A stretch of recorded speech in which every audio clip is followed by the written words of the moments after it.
Bonjour et bienvenue à tous. Je suis la directrice Action sociale et solidaire. Je suis Hélène Kenner-Hervé et je suis heureuse de vous accueillir avec Nathalie sur cette session de webinaire qu'on a montée entre ASIO et la FF10 pour aborder les troubles 10 qui sont un sujet de société sur lequel la mutuelle veut s'engager. De manière à apporter effectivement un accompagnement concret via l'expertise de professionnels comme ceux qu'on peut rencontrer à la fédération. Et donc la série de webinaires, elle a commencé le 20 septembre. Là, on en est au deuxième et on va pouvoir aborder ensemble ce soir le dépistage, le diagnostic et le parcours de santé qui sont effectivement des choses essentielles pour accompagner les enfants atteints de troubles 10 dans leur parcours de santé. Donc voilà. Merci beaucoup Hélène pour cette introduction très réussie. Donc, on va se présenter Nicole et moi-même. Donc je suis Nathalie Gros, présidente de la Fédération française des 10. Nicole. Je réactive le son. Moi, je m'appelle Nicole Philibert et je suis présidente d'une association régionale en Auvergne-Rhône-Alpes qui s'appelle Atoudis. Voilà, ça me permet de vous dire quel est le sujet qu'on va aborder. On va commencer par un état des lieux d'une enquête qu'on avait lancée il y a 5 ans. On va traiter le sujet comment les détecter, les troubles 10, et puis vers qui se tourner. Vous allez voir que ce n'est pas si facile que ça. Et on aura un petit quiz et bien évidemment un temps de questions-réponses largement, le plus possible de manière à pouvoir échanger. Alors, l'association, la Fédération française des 10, qui est une association, elle réunit l'ensemble des associations sur le terrain que vous devez connaître sous certaines appellations.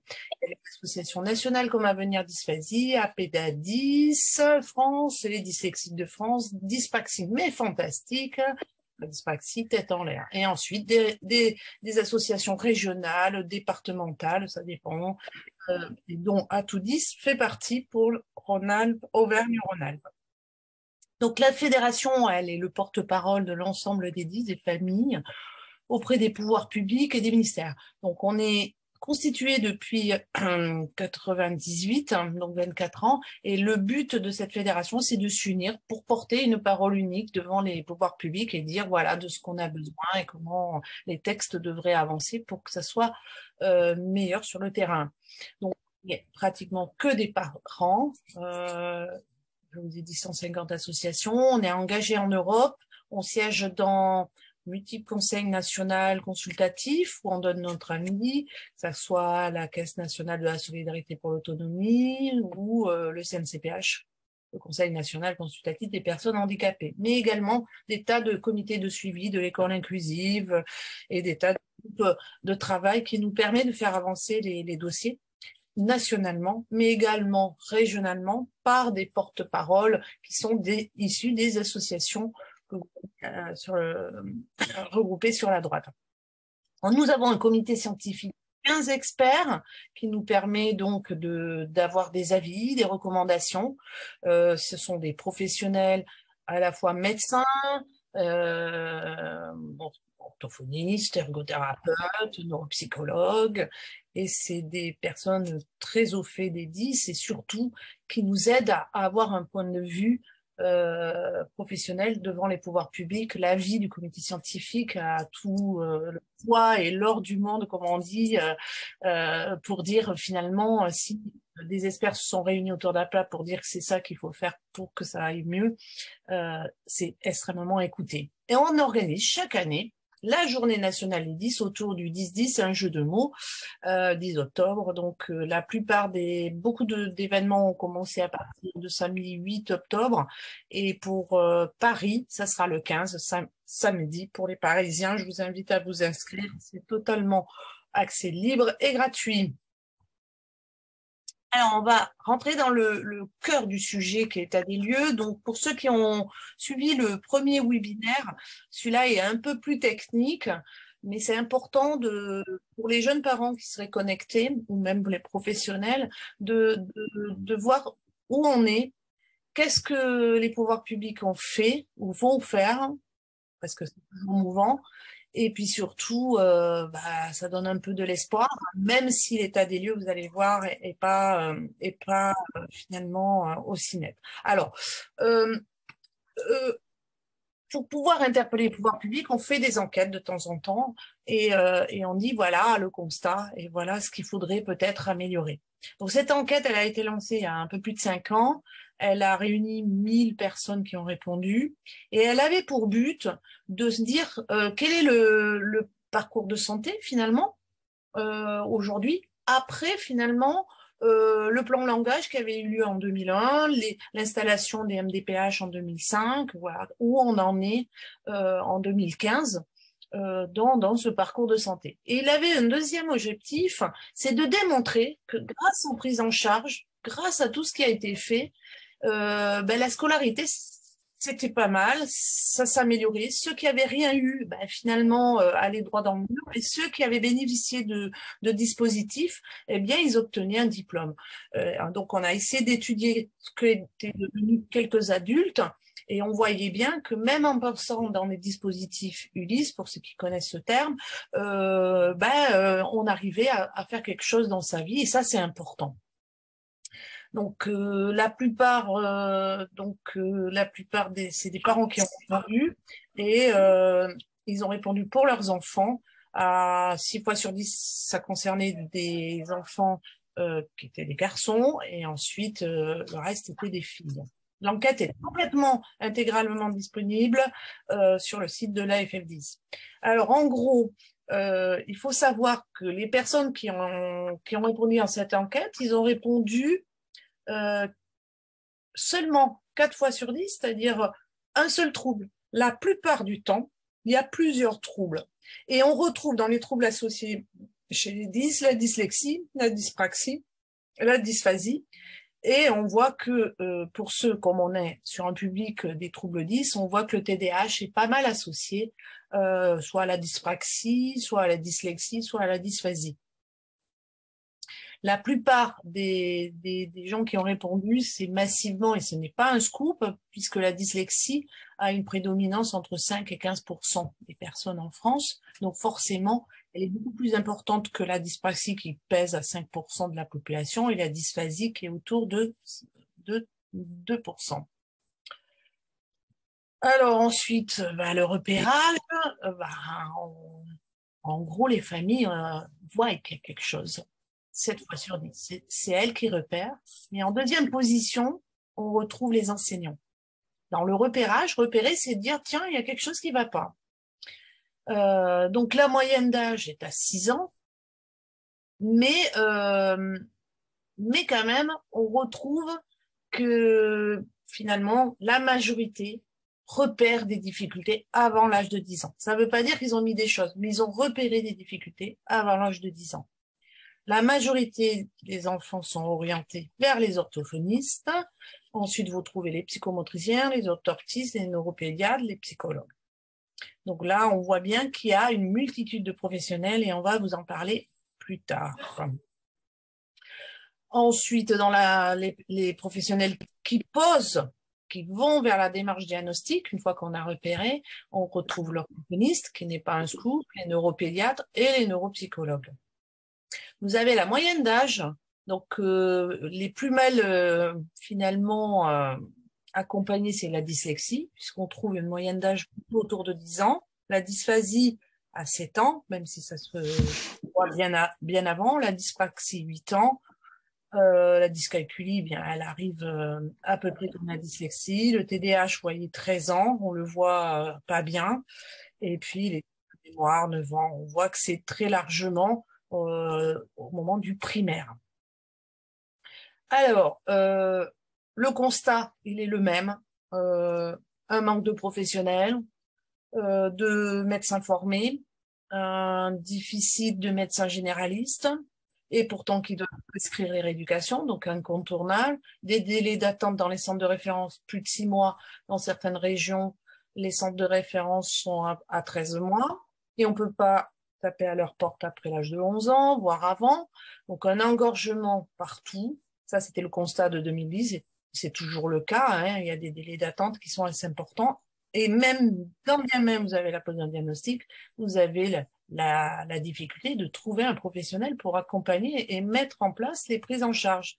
Donc ça, ce constat, il ne change pas trop, puisque les choses, vous allez voir, dans les mises en place qui vont arriver, ça devrait se débloquer un peu, mais ce n'est pas encore le cas, puisque tout ça avance lentement.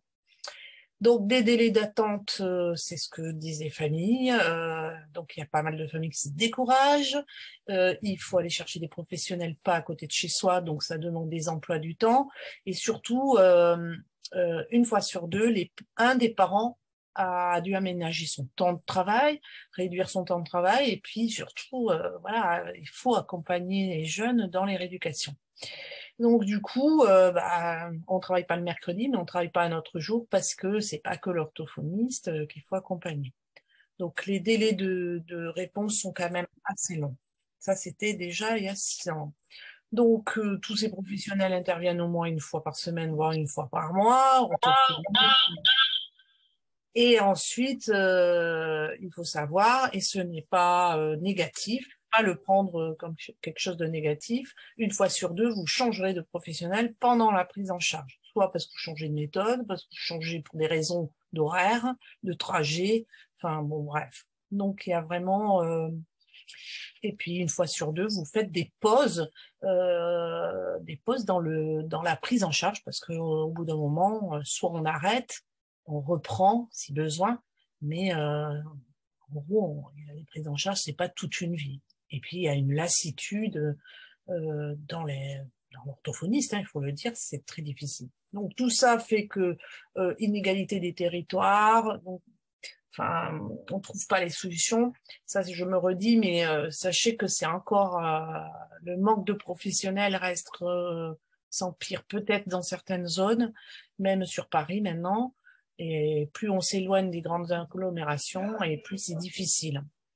Il y a également un point qui est crucial, c'est l'inégalité financière dans la prise en charge. Et il y a des professionnels qui ne sont pas pris en charge par la sécurité sociale, et thérapie, psychomotricienne, neuropsychologue.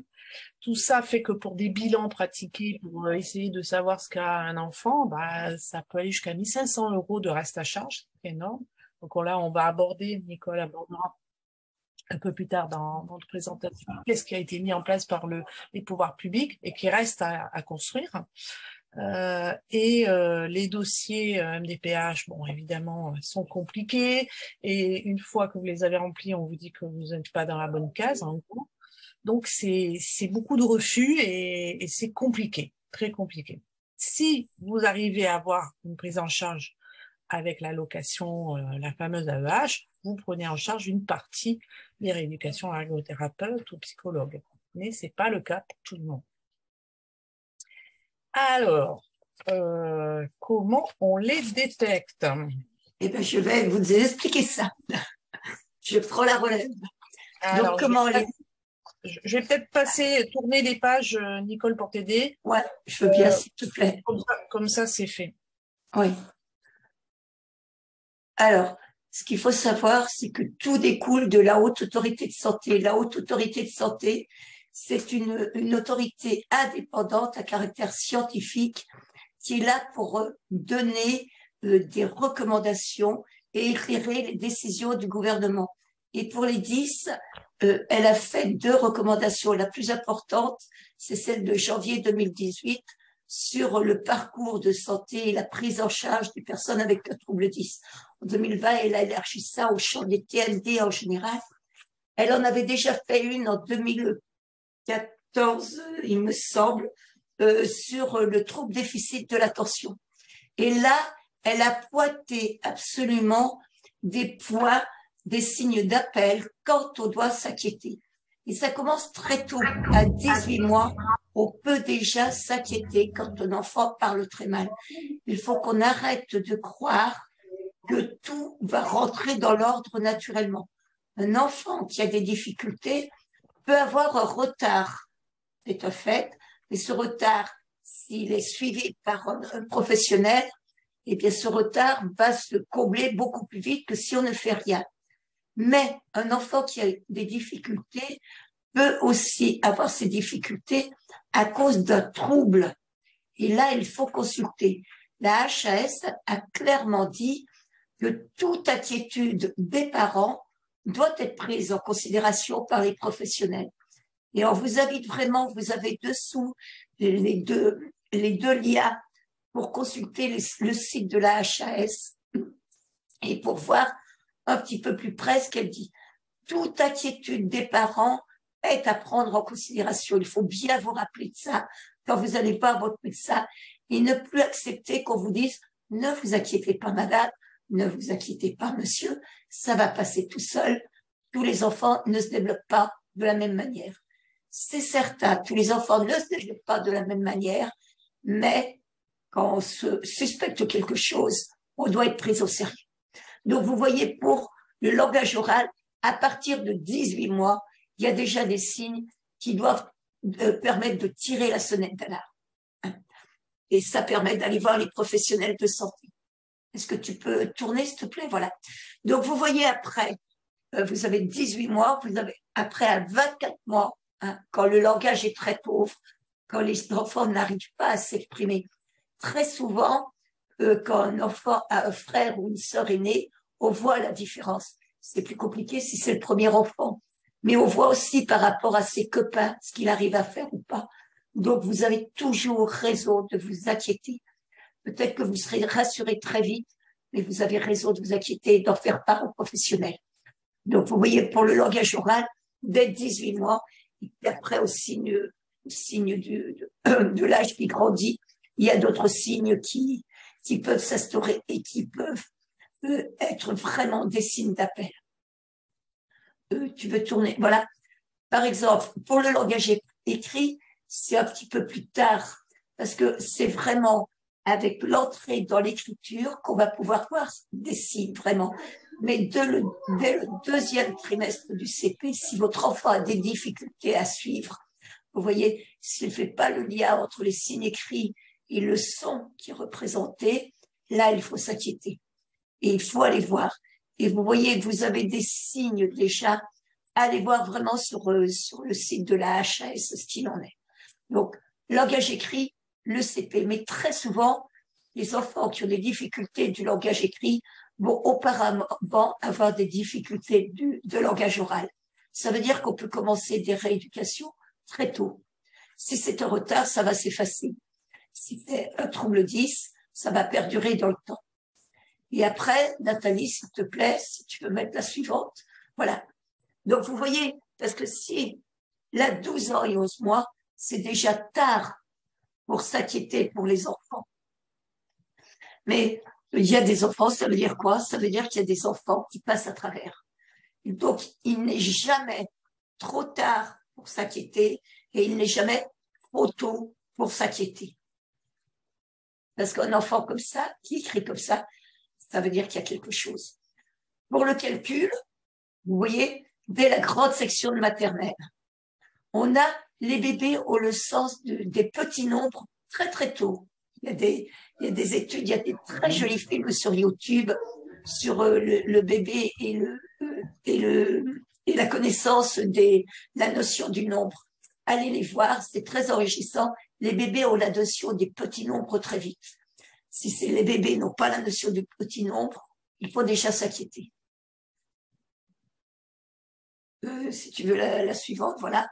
Alors, pour les praxis, c'est aussi bien à l'école où on va voir des choses, mais dans la vie courante. Vous savez, quand les enfants ont du mal à mettre dans les boîtes à forme, c'est vraiment un signe d'appel. Ils prennent la bonne pièce, ils n'arrivent pas à la mettre dans le bon trou. Elle rentre pas tout à fait. Ils ont du mal à s'habiller, ils ont du mal à faire tout un tas de choses. Les petits jeux de manipulation, ils y arrivent pas bien. Il faut s'inquiéter, il faut en parler à son médecin. Et très souvent, il n'y a pas qu'un seul signe. Il y a des petits signes qui font que, aussi, c'est pas tout à fait comme le reste. Inquiétez-vous, vous avez raison. Et la haute autorité de santé vous donne raison de vous inquiéter. Si tu peux mettre la suivante. Oui, parce que après, on a des dysgraphies. Et plus la rééducation va démarrer tôt, plus ça va être facile de rééduquer. Il y aura toujours un décalage, c'est un trouble. mais l'enfant sera moins en souffrance parce que l'enfant qui est 10 se rend très vite et très tôt, il se rend compte du décalage qu'il a avec ses camarades de la même tranche d'âge et il en souffre. Donc plus on va attaquer des rééducations de bonheur, mieux ça sera pour son image de lui, pour sa confiance en soi. La suivante, s'il te plaît. Voilà. Donc, vous voyez, là aussi, c'est dans les recommandations de la HAS. On va pas toutes les lire, mais vous avez eu les liens et vous les aurez avec le film dès 3 ans. Vous voyez, pour la communication, le langage oral, il y a vraiment des signes très précis. Et si il y a plusieurs signes qui se recoupent, alors là, c'est vraiment la course pour aller chez le médecin. Et n'écoutez pas les gens de bonne volonté qui vous disent « Ne t'inquiète pas, ne t'inquiète pas, vous avez raison de vous inquiéter. » Alors ça, c'est pour le langage écrit. Et pour les signes d'alerte, pour la motricité globale et la motricité fine, vous voyez, simplement les enfants quand ils montent les escaliers, est-ce qu'ils alternent leurs 2 pieds? Est-ce qu'ils ont des difficultés? Ils ne font pas de tours avec des tubes, des cubes qui s'empilent, ça tombe. Voilà, tous ces signes sont vraiment des signes d'appel. Voilà. Et vous avez le descriptif là, avec le lien à partir de la page 83. Si tu peux aller sur la diapo suivante, s'il te plaît. Voilà. Alors, vers qui se tourner? C'est toi qui reprends ça. Je reprends donc vers qui se tourner. Eh ben oui, maintenant que vous constatez qu'il y a quelque chose qui va pas, eh ben là, vous tombez sur un peu on dit qu'il y a un parcours de santé. Bon, mais c'est quoi ce parcours? Alors, c'est des termes, le repérage, donc on l'a bien vu, on repère une difficulté. Mais quand on parle de dépistage, un peu dans d'autres domaines comme le dépistage du cancer du sein, vous voyez, ça a un terme, on va dire. Alors attendez, je coupe le son. Voilà, c'est bon. Le dépistage, c'est déjà un acte par un professionnel de santé.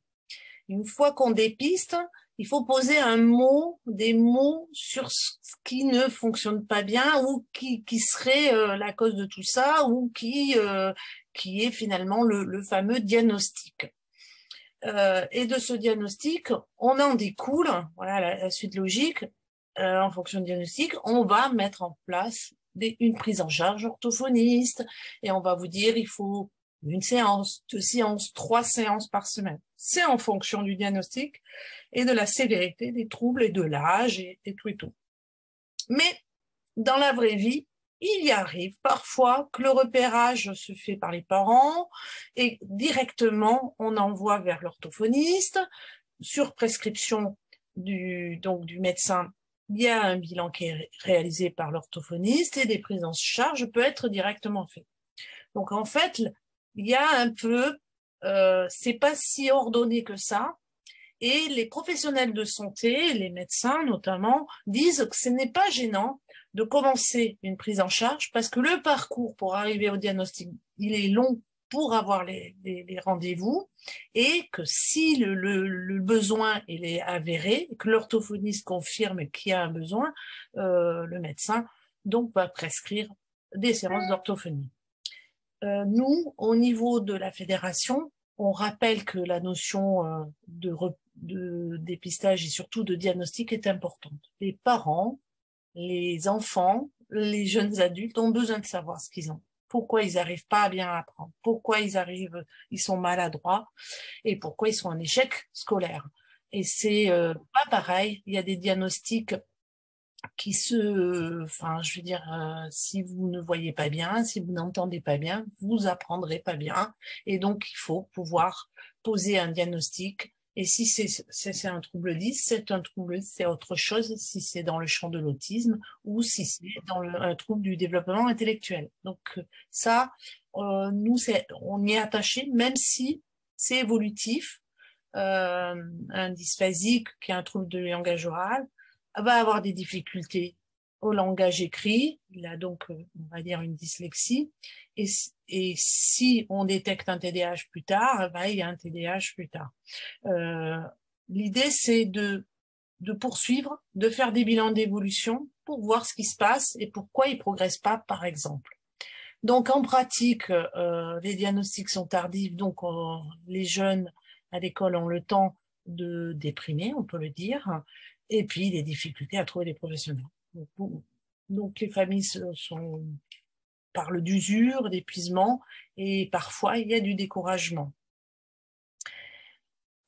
Alors, les professionnels, les médicaux, les professionnels de santé. Alors, dans les professionnels de santé, ça englobe les paramédicaux, ceux qui sont normalement dans le champ, qui sont reconnus comme dans le champ médical, on va dire, paramédicaux, et puis les professionnels de santé qui sont santé, certes, les psychologues et les psychomotriciens. Donc, les professionnels des premières lignes, ça vous les connaissez, c'est le premier interlocuteur de la famille, le généraliste, le pédiatre, la PMI, le médecin scolaire. Donc, eux peuvent éliminer ces fameuses causes sensorielles. Vous voyez pas bien l'audition et d'autres pathologies. Alors, d'autres pathologies, on insiste toujours là-dessus parce que il peut y avoir quelque chose comme une épilepsie qui peut être passive ou elle peut se voir. Il peut y avoir une tumeur au cerveau. Il peut y avoir des maladies qui sont dans le champ des syndromes, il y en a une multitude, qui fait que le jeune n'est pas dans les apprentissages. Alors pourquoi il faut explorer tout ça? Parce que tout simplement, on va rechercher le fameux diagnostic qui, quelque part, va permettre de mettre les bonnes prises en charge avec les professionnels adéquats. Donc là, pareil, il y a les bonnes pratiques édictées par la Haute Autorité de Santé. Et ce qui est important sur les médecins de deuxième ligne, donc la première ligne, c'est ceux que vous voyez. Les deuxième lignes et troisième ligne, c'est le centre de référence. Les fameux centres de référence qui ont été créés en 2001 et où il y a 13 ou 18 mois d'attente parfois. Ce qui est important, c'est que la deuxième ligne soit bien formée.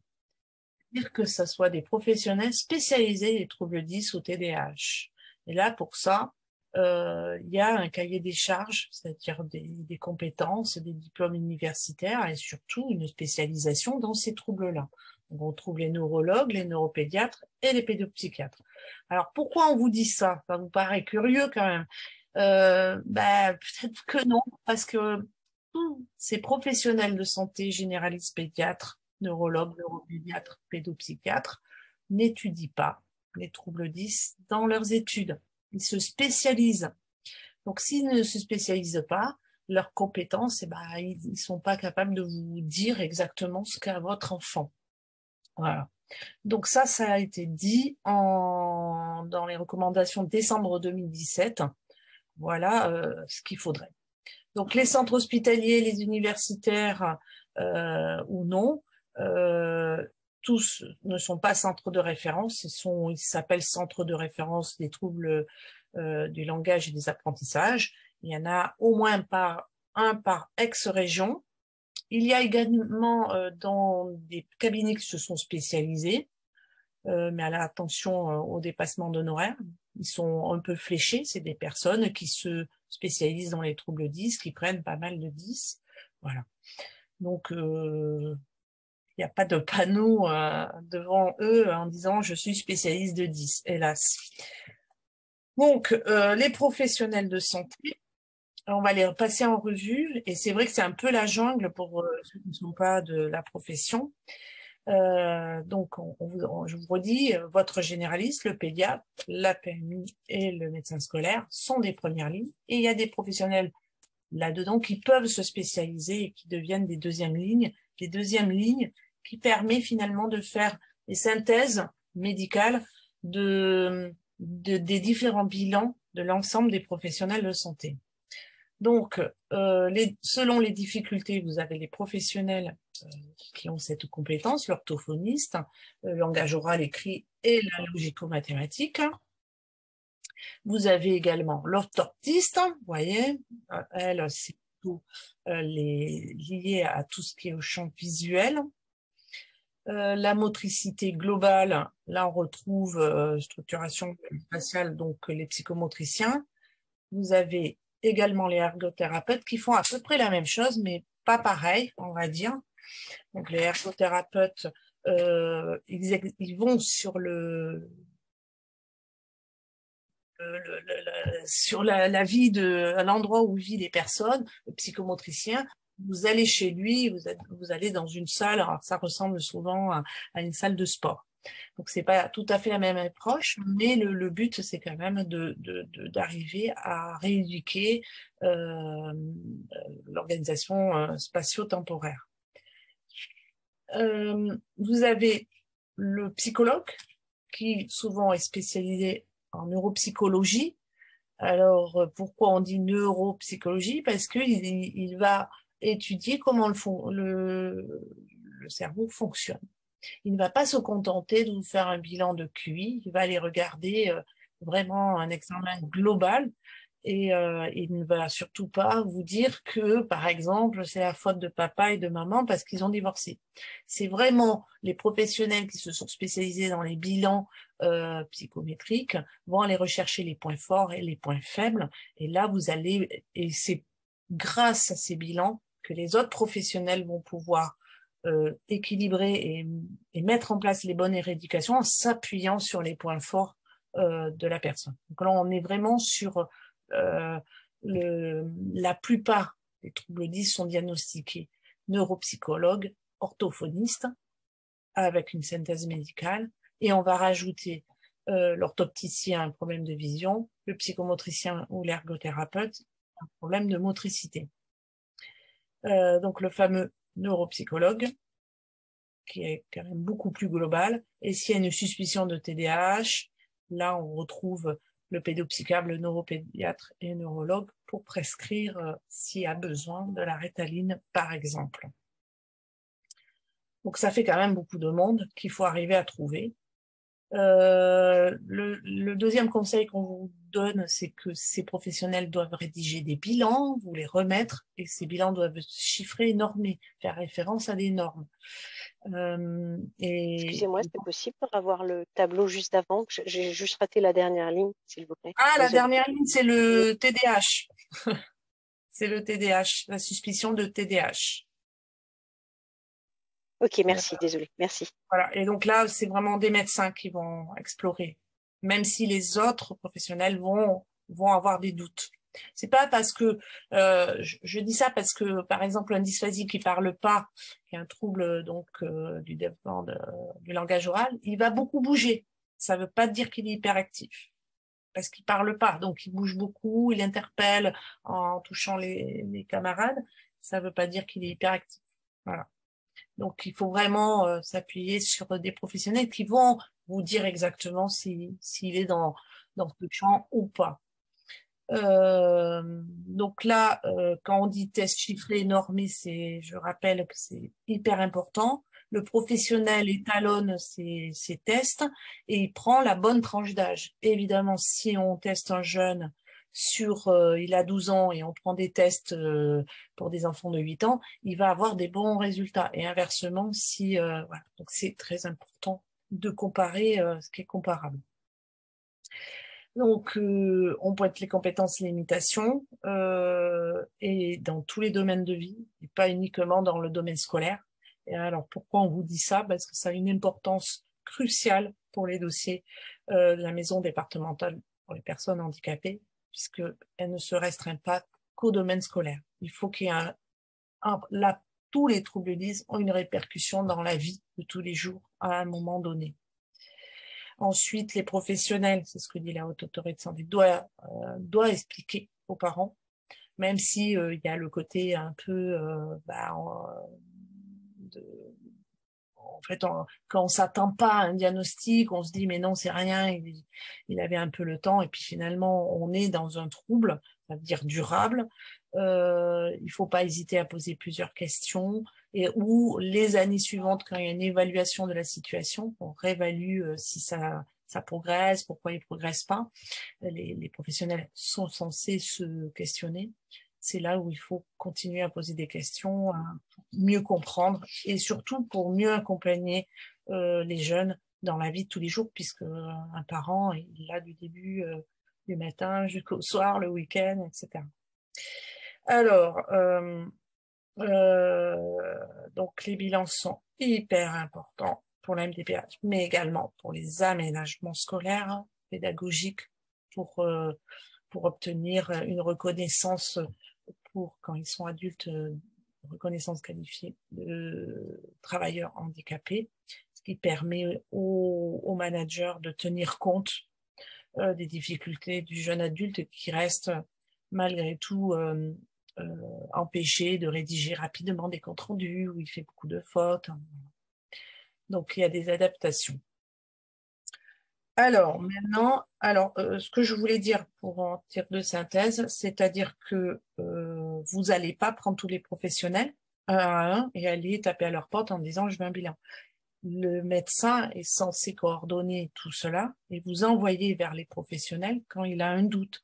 C'est-à-dire que si il voit qu'il y a peut-être un doute sur un TDAH, un trouble difficile de l'attention avec l'hyperactivité ou pas, il va vous diriger vers un pédopsychiatre ou un neuropédiatre dont la spécialité va permettre d'explorer ce champ. Après, on répondra aux questions, je les note au passage. Voilà. Donc, du coup, les niveaux de soins, je pense que Nicole, c'est encore moi. Non, c'est encore moi, les niveaux de soins. Donc, on retrouve tous ces professionnels. Ce que je voulais dire, c'est que la majorité des professionnels qui s'occupent des troubles d'une personne qui est porteur d'un trouble 10 est majoritairement dans le champ du libéral. Il y a des orientations en CESAD, c'est-à-dire dans le champ du médico-social, où vous pouvez accéder à une équipe pluridisciplinaire, mais là encore, il faut pouvoir passer l'étape de la MDPH qui vous oriente vers ces équipes-là. Il y a une deuxième équipe où vous n'avez pas besoin de MDPH, c'est les CMPP, ou les CAM, ça sert aux 6 ans. Mais là, encore prudence, bien s'assurer que la spécialité du psychiatre ou des professionnels est bien dans le champ des 10, parce que tous ne s'occupent pas du champ des troubles des apprentissages. Voilà. Donc la plupart du temps, la coordination se fait en libéral. D'où le reste à charge. Donc, vous avez les niveaux, le niveau 1, quand c'est simple, la Haute Autorité de Santé dit quand c'est simple, c'est qu'il y a un seul professionnel qui intervient. C'est assez simple, une dyslexie. Est-ce qu'on peut dire une dyslexie, c'est simple? Pas forcément. Mais en tout cas, il n'y a que l'orthophoniste qui intervient. On dit que c'est complexe à partir du moment où il y a au moins 2 professionnels qui interviennent. Et là, ça demande de la coordination, ça demande de la difficulté à diagnostiquer le trouble, qui est dominant ou pas dominant, mais quelles sont les prises en charge adéquates qu'il faut mettre en place. Donc là, pour le coup, il faut des professionnels un peu plus formés. Et ensuite, quand c'est très complexe, c'est-à-dire que le trouble et les professionnels en ville n'y arrivent pas ou malgré les rééducations ne voient pas d'évolution, la demande d'expertise dans un centre de référence des troubles spécifiques des apprentissages est possible pour explorer d'autres pistes ou surtout éliminer ce qui pourrait être autre que les 10. Donc les centres de référence sont dans des hôpitaux, et ce qui permet de faire des scanners ou des IRM, tous ces examens complémentaires qui permet de regarder qu'est-ce qui se passe, pourquoi ce jeune, malgré les prises en charge, n'évolue pas. Alors, voilà. Et ça, c'est important, cette graduation. Aujourd'hui, ce que je peux vous dire, c'est que les niveaux 1 existent, très peu formés. Les niveaux 3 existent, mais ils sont saturés. Et les niveaux 2, c'est-à-dire ces équipes un peu informelles ou formelles, via les réseaux, de santé, il n'y en a que 10 en France. Alors donc, en fonction d'où vous habitez, vous avez la chance d'en avoir ou pas. Vous avez des maisons de santé qui se spécialisent, mais quoique ça court pas les rues. Et ce fameux niveau 2, où on retrouve des structures comme les CMPP, sont malheureusement pas tous bien formés aux troubles, et donc du coup vous réoriente vers des problématiques psychologiques, ce qui n'est pas du tout finalement la première préconisation. En gros, ce n'est pas la peine d'aller voir votre psychologue tous les 15 jours si on vous apprend pas à lire via une orthophoniste. Votre problème psychologique à l'école, elle vient de vos difficultés et de façon de vivre les retards que vous subissez. Vous êtes complètement en décalage en permanence avec les autres. Et donc ça, c'est une vraie souffrance de ne pas y arriver. C'est un peu quand vous avez commencé à faire du ski, la première descente, elle est difficile, vous tombez tout le temps. Imaginez qu'un 10, c'est tout le temps qui tombe. Il a beau apprendre, il tombe toujours, et donc au bout d'un moment, il est épuisé. Donc il y a des professionnels pour aider à chercher des compensations, à vivre avec, et surtout progresser, parce qu'ils vont comprendre par où passer, comment vous apprendre à lire, en fonction de comment fonctionne votre cerveau. Et ça, c'est des professionnels de santé qui peuvent aider les enseignants à accompagner la scolarité. Donc voilà, on a une difficulté par rapport aux tranches d'âge. En France, après 16 ans et 18 ans, c'est la croix et la bannière pour trouver des professionnels. Le monde des adultes est désert. Je prends l'exemple d'un mail qu'on a reçu à la fédération ce matin, d'un médecin du travail qui cherche à aider un jeune ou une jeune qui risque de perdre son emploi parce qu'elle est dyslexique, et il aimerait l'aider, mais pour ça il faut un diagnostic pour pouvoir l'aider. Le diagnostic permet justement de trouver comment on pourrait compenser ces difficultés. C'est pas non plus pour mettre un mot, mais surtout pour comment on va compenser et aider ce jeune. Alors, Nicole, on passe au repérage et à la prise en charge précoce. J'ai vu que dans le chat, on les reprendra les questions sur les PCO, les plateformes de coordination.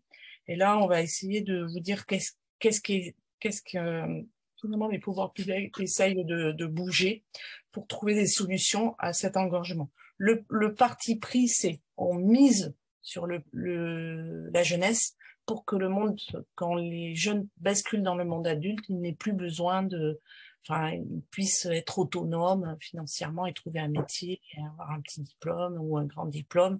C'est pas incompatible. Nicole.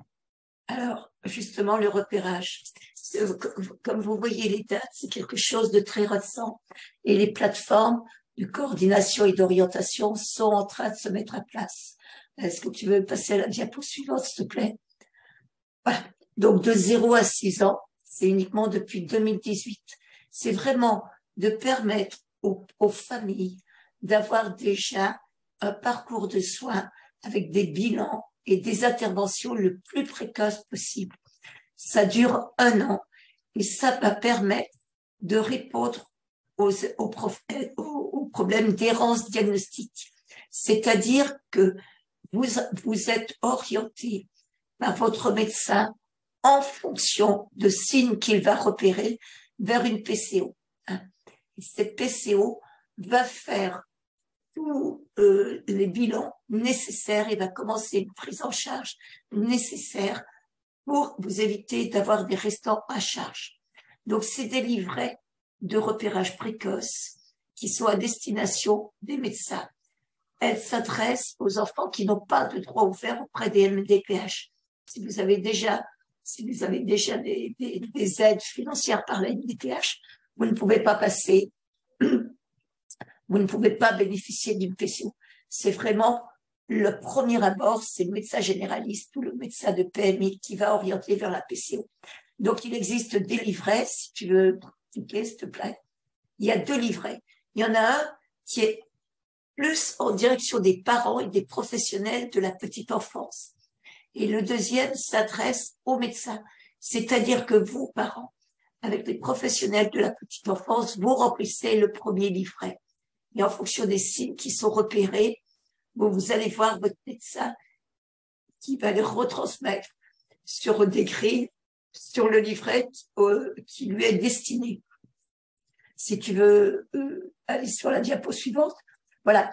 Donc ce livret s'adresse dans les centres sociaux, les crèches, tout ce qui touche la petite enfance. Hein. Ça va à peu près jusqu'à 3 ans. Il ne permet pas de faire de diagnostic, mais c'est simplement croiser le regard. Moi, j'ai repéré quelque chose, vous avez repéré quelque chose aussi.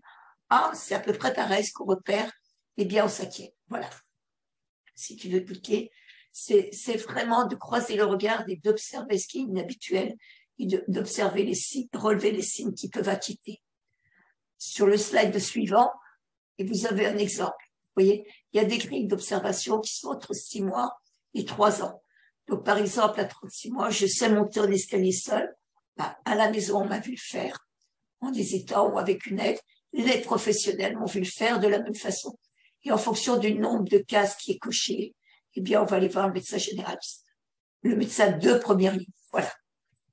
L'après, donc celui-ci, c'est un ouvrage qui est réservé aux médecins, généralistes, pédiatres, PMI ou scolaires. Ça va aider à orienter les familles vers ces plateformes de coordination parce que c'est les points clés du développement. Alors, vous avez vu qu'on vous a passé aussi les tableaux qui étaient faits par la HAS. Vous pouvez les indiquer des signes qui ne sont pas forcément marqués sur ce livret. Vous pouvez les indiquer au médecin. Il y a des pages blanches là-dessus. Et vous voyez, jusqu'à 6 ans, vous avez des signes d'alerte. Il y a des grilles pour toutes ces tranches d'âge. Et ce qui est important de voir, si tu veux, qu'on a relevé, voilà, toute inquiétude des parents, notamment en matière de communication sociale et de langage, est à prendre en considération. Donc, il ne faut pas avoir peur de relever des signes et d'aller voir son médecin. Et si on vous dit, c'est pas grave, ça va passer, fiez-vous aux recommandations de la HAS. Vous avez les liens pour les télécharger, lisez-les et allez voir votre médecin avec ce livre de la HAS. Alors, les plateformes pour les 7-12 ans sont en train de se mettre en place. Les premières vont sortir en 2023. Il y en aura moins. C'est un livret de repérage qui est fait d'une façon différente.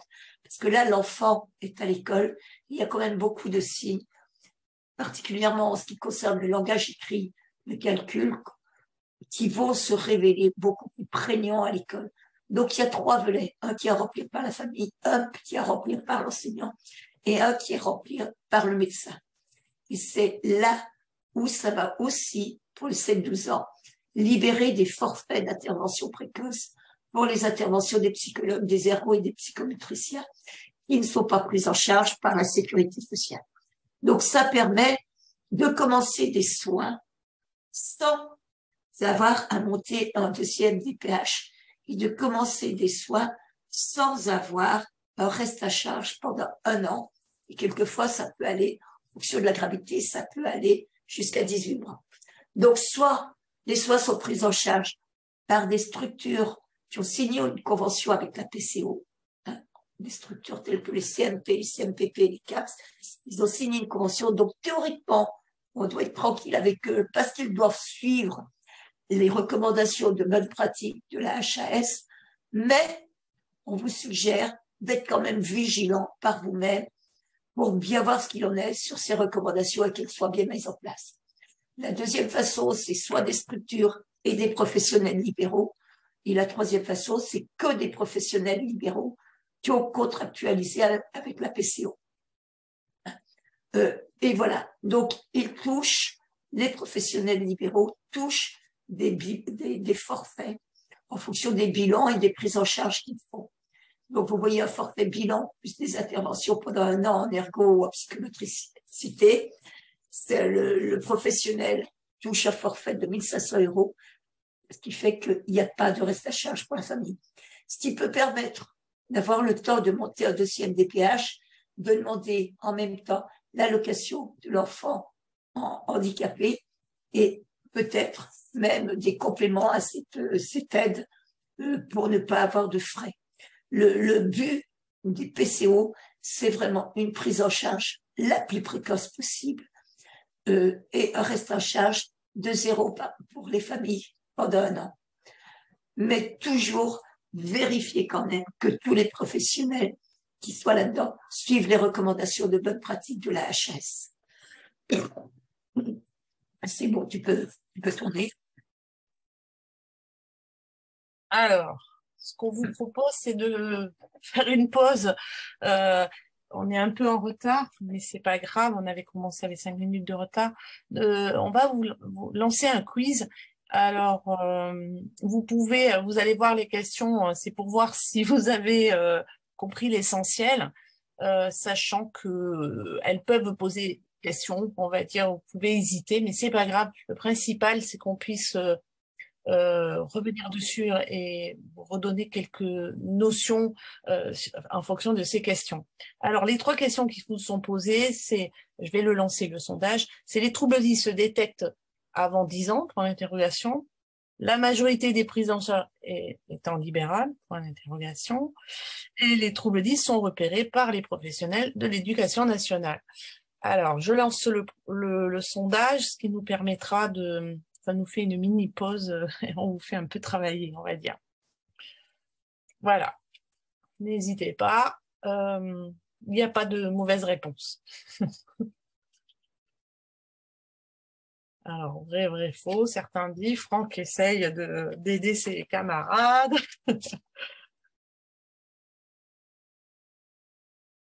Vous le voyez, le sondage ou pas? Je vois que personne répond. Je ne vois pas le sondage. Vous le voyez? Oui. Ah, d'accord. Il bouge. Il bouge. Il y a 114 réponses. 116, 118. D'accord. 125. 132. Vous étiez 170. On se prend 1 minute. On l'arrête. Oui. Oh, c'est pour discuter, hein. Vrai, faux. Mettre fin au sondage. Allez. Partager les résultats. Pourquoi je ne les vois pas? C'est Nicole qui les voit, à coup sûr. Je les vois. Alors, les troubles 10 se détectent avant 10 ans. Vous avez été 121, 88% à dire que c'était vrai et 12% à dire que c'était faux. Eh bien, vous avez tous raison. Parce que théoriquement, les troubles 10 se détectent avant 10 ans. Mais malheureusement, il y en a encore qui passent à travers. Donc, on peut aussi les détecter après 10 ans. Mais dans un monde qui serait bien fait, tous les troubles 10 devraient être détectés avant 10 ans. On n'en est encore pas là. Donc, les 2 réponses étaient exactes parce qu'il y avait 2 solutions. La majorité des prises en charge étant libérales. Vous avez répondu 84% que c'était vrai, 16% que c'était faux. Effectivement, il y a plus de personnes en libéral pour prendre les 10 en charge. Donc, très souvent, les prises en charge se font en libéral. Il est effectivement vrai qu'il y a aussi d'autres prises en charge par le médico-social. Hein. Et puis, les troubles 10 sont repérés par les professionnels de l'éducation.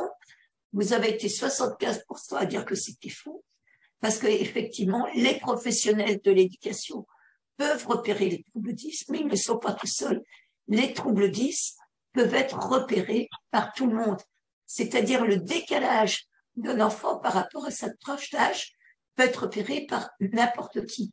Et après, ce seront les professionnels de santé dont les médecins qui vont faire le diagnostic. Voilà. Mais vous avez totalement raison. Les troubles 10 peuvent être repérés par absolument tout le monde. Voilà, c'est tout bon pour le sondage. Bravo, vous avez bien écouté. Là, on remet dans tous les webinaires, on vous remet des ressources que vous pouvez trouver sur la Fédération française des 10. Il ne faut pas hésiter à les consulter. Les questions tests, le jeu de loi, des livres, comment comprendre, et parce qu'au-delà de l'école, il y a les entreprises. Et puis, on vous donne rendez-vous sur notre site et notamment pour ceux qui habitent la région parisienne, à la journée nationale qui a lieu ce samedi. Les prochains webinaires, le 8 novembre, comment accompagner les personnes 10. Là, on va rentrer un peu plus dans la vraie vie, on va dire. Le 29 novembre, on vous propose le rôle d'un MDPH ou des CDA. Vous savez, autonomes, c'est la même chose. Certains sont en CDA. Donc là, je pense qu'on aura de beaux débats. Et on finira par les aménagements aux examens, qui est notre bête noire.